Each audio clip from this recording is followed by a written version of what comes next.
Welcome to Pennsylvania Newsmakers, and as always, thanks for watching. We're going to check in on the state of Pennsylvania schools. We're going to look at their finances and how they're doing. But first, it's all the rage in the Capitol. It's called Porngate. It's the latest soap opera. It's pretty important. We have two reporters that have been covering this story. Porngate in the Capitol of this.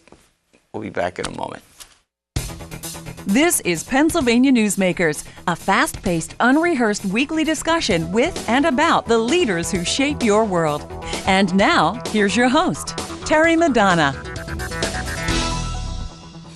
Well, you almost don't know how to describe this. I have two reporters who are on the program who are about to do it. Salacious emails that were sent and received by people who worked in the Attorney General's office when Tom Corbett was Attorney General and then his successor, Linda Kelly. It's now spread beyond the Attorney General's office. Who's on this list? What did they send? Joining me to go through all of that is Charlie Thompson with the Harrisburg Patriot News Penn Live and Angela Columbus with the Philadelphia Inquirer. They've been covering these stories for their respective papers. Angela, let me start with you. Briefly tell our audience, our viewers, what is this all about? Well, last week, Attorney General Kaine dropped a bomb, which almost literally, she released about 80 images and videos that contained sexually explicit and pornographic material that she said was sent between 2008 and 2012 by various members of the State Attorney General's office, who happened to work at the time for Governor Corbett, a Republican, and his successor, Linda Kelly, also a Republican. Some of those 8 people now continue to work for Governor Corbett in his capacity as governor, the State Police Commissioner, Frank Noonan, and the DEP Secretary. Department of Environmental Protection. Go ahead. Chris Abruzzo. And the images ranged from very raunchy to extraordinarily raunchy. Yeah, I get it. And at the moment now, we are awaiting more information forthcoming from Kaine's office about exactly when these emails were sent, how many there were, who received them, who may have opened them, and who may have forwarded them. Yeah, I mean, Charlie, when this was first sent, there was no indication that the people who received them even opened them, and it wasn't clear who was sending them at first. Now, is that becoming a little clearer now at this point? It's hard to tell. All we saw so far were the actual images that were in the attachments. We haven't seen the emails, so we don't have information about senders or who the recipients forwarded to. We don't have the content of the email, like if anybody says, boy, I can't, wait till you see this or something like that. Don't send this to me anymore. So you can't really gauge the enthusiasm of the participation level in this email ring. But all that stuff is sort of like the next step that we're hoping to get. This is going to go on. This saga looks like this is going to go on, for weeks, if not months, right? Well, depending on how far people want to push it, I mean, yes. I mean, I don't know if... See, one of the things is, I mean, it's adult entertainment being viewed by adults, and it clearly looks like it violates office policy. Yeah, but right now, I hate to put you on the spot. You've seen these images? Yes. Both of you were there? Some, yeah. Okay, some, all right. But is the question about whether it's illegal or not, or whether it violates policies within the Attorney General's office? The Attorney General's office had a policy in 2006 put in place by Governor Corbett at the time heading the Attorney General's office, which very explicitly says you cannot use state computers to view pornographic or sexually explicit materials. It's pretty clear. I don't think anybody, Charlie, has alleged that there's anything criminal here. Based on whatever I know about the Crimes Code, I mean, I don't see anything that touches criminal activity. I believe Gene Stilp, local activist, really a statewide activist, has filed a private criminal complaint asking people to look into possible misuse of state resources. But as far as the AG folks go, the policy that Angela referred to says you are allowed to use your email for some personal communication. However, be aware that it's not going to be considered private. We're going to have reserve the right to look at it. Anything that's on there, they own. And it said, obscene pornographic material is banned, forbidden. Banned. So, they violated the inter-office rules, and people that are in the office potentially will face discipline for that. People that are outside face embarrassment and maybe career-killing embarrassment. But here's what, after the first 8 names were released, the criticism was that these were selectively released. What about, as you point out, 50, 60, 70, 80 other people who sent them, who received them, who opened them? That created a little bit of a firestorm itself, didn't it? It did, and I think that's the problem with really drawing any sort of conclusions about this information that we've seen, because the reality is we don't know the universe of people who are involved. We know that the Attorney General's office has said that there are 30 people who still work at the Attorney General's office, some of whom received these emails. Right. All right, we're going to run to a break. When we come back, this looks like it goes further than just the Attorney General's office. The Allentown Morning Call had a report this past week that a member of the judiciary could have been involved in sending them. We'll get into that with our 2 reporters after these words. This broadcast of Pennsylvania Newsmakers is presented by the Pennsylvania Chamber of Business and Industry, the statewide voice of business.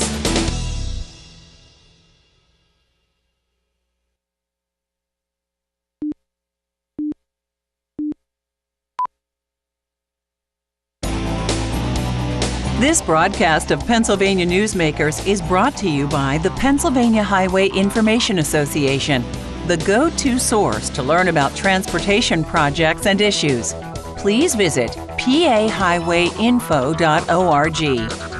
And by the Pennsylvania Manufacturers Association. Business in Pennsylvania is our business. Welcome back. Angela Columbus and Charlie Thompson join me. We're talking about something that is commonly referred to now as Porngate.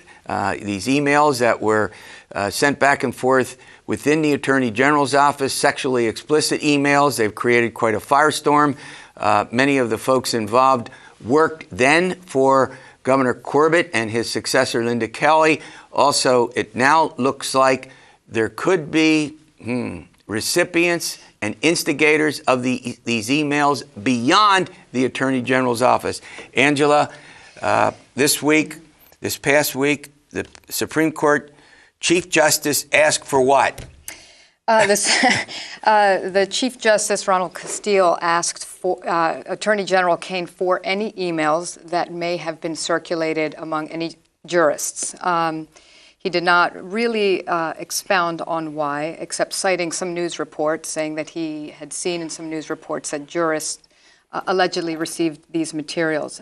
This morning, the Allentown Morning Call had a story in which it said that a Chief Justice, Seamus McCaffrey, through his personal email account, sent at least 8 such images to an employee inside the Attorney General's office, who then went on and sent it. These things get resent, forwarded one to others another. In the Attorney General's office. Now, Charlie, we don't know the content of this, but to reiterate what Angela just pointed out, that a member of the Supreme Court, on his own private email, private email account, sent explicit emails, sexual content, whatever. Not quite sure. None of you have seen these yet, have you? No, they were not part of the images that you were privy to, correct? Right. All right. Here's my question: does this? I'm putting you on the spot, but I can do that to you. You folks have been around a long time.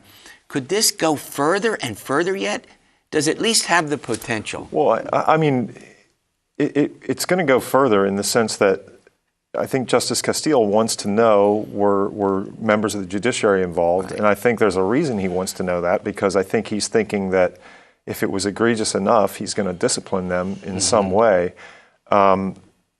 He doesn't, his comments have been of the nature that he does not want to see inappropriate levels of fraternization between the court and the prosecutors. And well, sure. I mean, I don't know what his personal tolerance level is for the pornography itself, but conduct unbecoming a judge, that sort of thing. Right. So there's that. In the administration, I mean, you've got Governor Corbett, who potentially is going to make a decision about whether he still wants Secretary Abruzzo in his cabinet and whether he still wants Frank Noonan heading the state police. Now during the debate that took place last week down on KYW and KDKA and some other stations, it'll air Monday night on PCN for those folks who want to watch it. This did come up, and Governor Corbett said he wasn't aware of that, right? He's been pretty clear that he was not aware of it when he was Attorney General. Right. And he has said, however, that he was made aware of it a few months back. Right. But none of the details have been. No. And in fact, his office has asked for a detailed accounting of the email exchanges involving members of his cabinet or anybody who works for the administration currently. Yeah. Now, do you think this is something, Charlie, you've been covering the legislature for a long time. Do you think this is something that ends up coming before the legislature that they're holding? I mean, it seems to me if there's an incident in Washington, a congressional committee holds a hearing, right, and calls people in. We just had, the individual who heads the Secret Service resigned. She quit her job because of the failure to make sure that the White House was secure. Anyway, I'll put it that way. I won't say unsafe, but secure at this point. Have you heard anything about the legislature wanting to get involved in this, to hold hearings on this, or do you think? Well, not yet. Understand the legislature's kind of gearing down now. They have 2 weeks of session left, and then they are done, technically, for this session. It wouldn't surprise me if it kind of depends on which committee chairman in the new feels session like, you're talking about? Yeah, and do they want to? I mean, some of these guys may think this is kind of a yucky issue that they don't want to touch with a 10-foot Angela's pole. shaking her head. You think this is, if they're not involved, just let the press and the folks involved, you'll do your thing and report on it. Because I mean, I don't. But I think some of these dominoes are going to start to fall before the legislature could really get its wheels churning on and they'll be gone for the to the end of session. Right. All right. Well, look, this is still a little confusing. It seems to me that people ought to know if they're sending anything back and forth on a government-owned server, that there's no privacy involved ultimately. Yeah, I've thought about that a lot because it's a really interesting story from the standpoint of,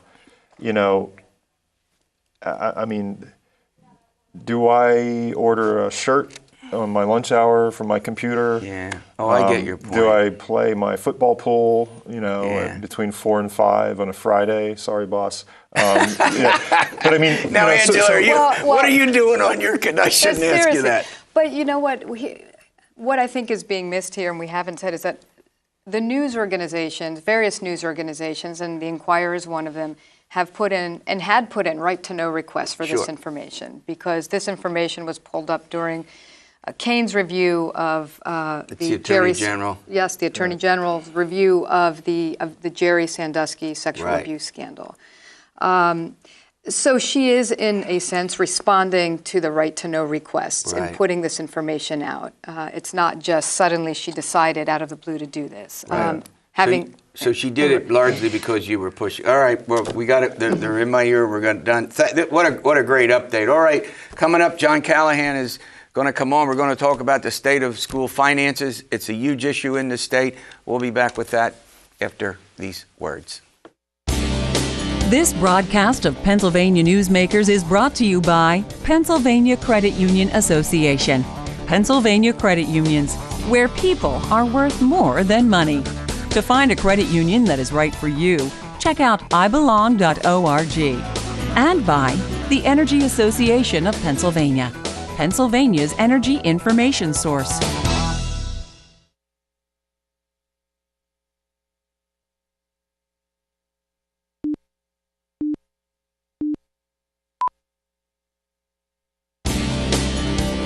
This broadcast of Pennsylvania Newsmakers is presented by the Hospital and Health System Association of Pennsylvania, working towards a healthy Pennsylvania, and by the Pennsylvania Coal Alliance, representing companies involved in America's most affordable, reliable energy source. To learn more, visit pacoalalliance.com. Well, John Callahan joins me. He's the Senior Director of Government Affairs for the Pennsylvania School Boards Association.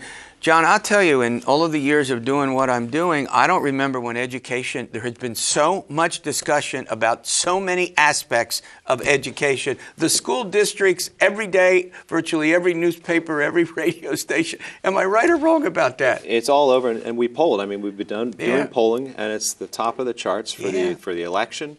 It's the hottest issue around, I think, and it should be. I mean, this is about the future of Pennsylvania, the economy of Pennsylvania, You're where exactly we're going. Right. Yeah. All right.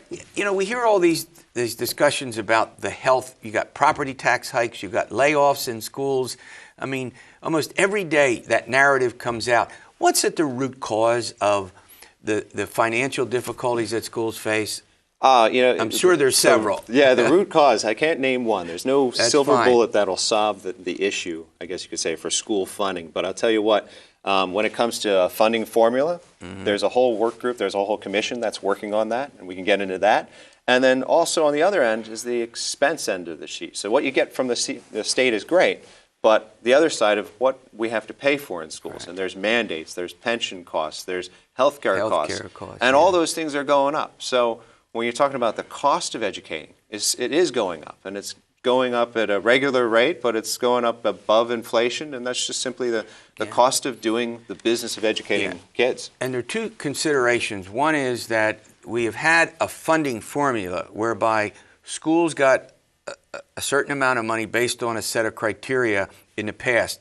We do not have that formula now, but there's a commission that hopefully will get its work done, the legislature will approve it, and the funding will be based on a whole bunch of criteria that take into consideration the differences in school districts. Talk a little bit about what that could be. If you looked at the formula now, well, what it is, or what it used to be the formula, and kind of all the iterations of what it was, it's gone from 4 different classes of getting the money out to school districts to 12 different little segments of how you get the money out. It's not really something consistent. It's not something we would consider that's fair, and not something that's equitable right now. It doesn't take into consideration things like poverty. It doesn't take the property tax differential in schools. Some are wealthier. It doesn't do that, does it? It tries to do that. It tries. And I would say it tries. Oh, that's a good point. but the issue is when you're taking the poverty, and you'll go to some districts in the state, and we know that they have poor kids. I mean, you look at how many kids are getting free and reduced lunch.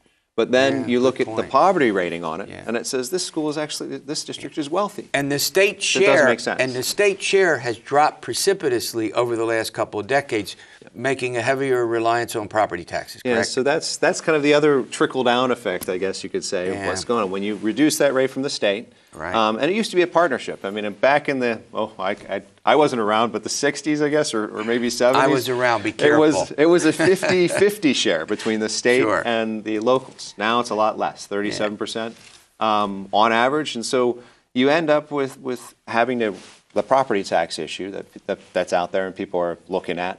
And you have to rely on property taxes and how much. And school districts, school boards, we get paid really well. Zero. I get it, zero. But we make some very tough decisions of what you have to do to finance your school, whether that's the money from the state and whether that's the money from property taxes and what you have to do within the school to control your cost. All right, I'm talking with John Callahan. We're going to run to a break. Schools are going through something of a construction boom, lots of old buildings. How they get paid, that also has to deal with school finances. We'll be back with that after these words. This broadcast of Pennsylvania Newsmakers is presented by Highmark Blue Shield, changing the way health plans work for business with a variety of plan options for employers and more choices for employees. Information is available at highmark.com. Have a greater hand in your company's health. And by the Pennsylvania Healthcare Association, the future of long-term care.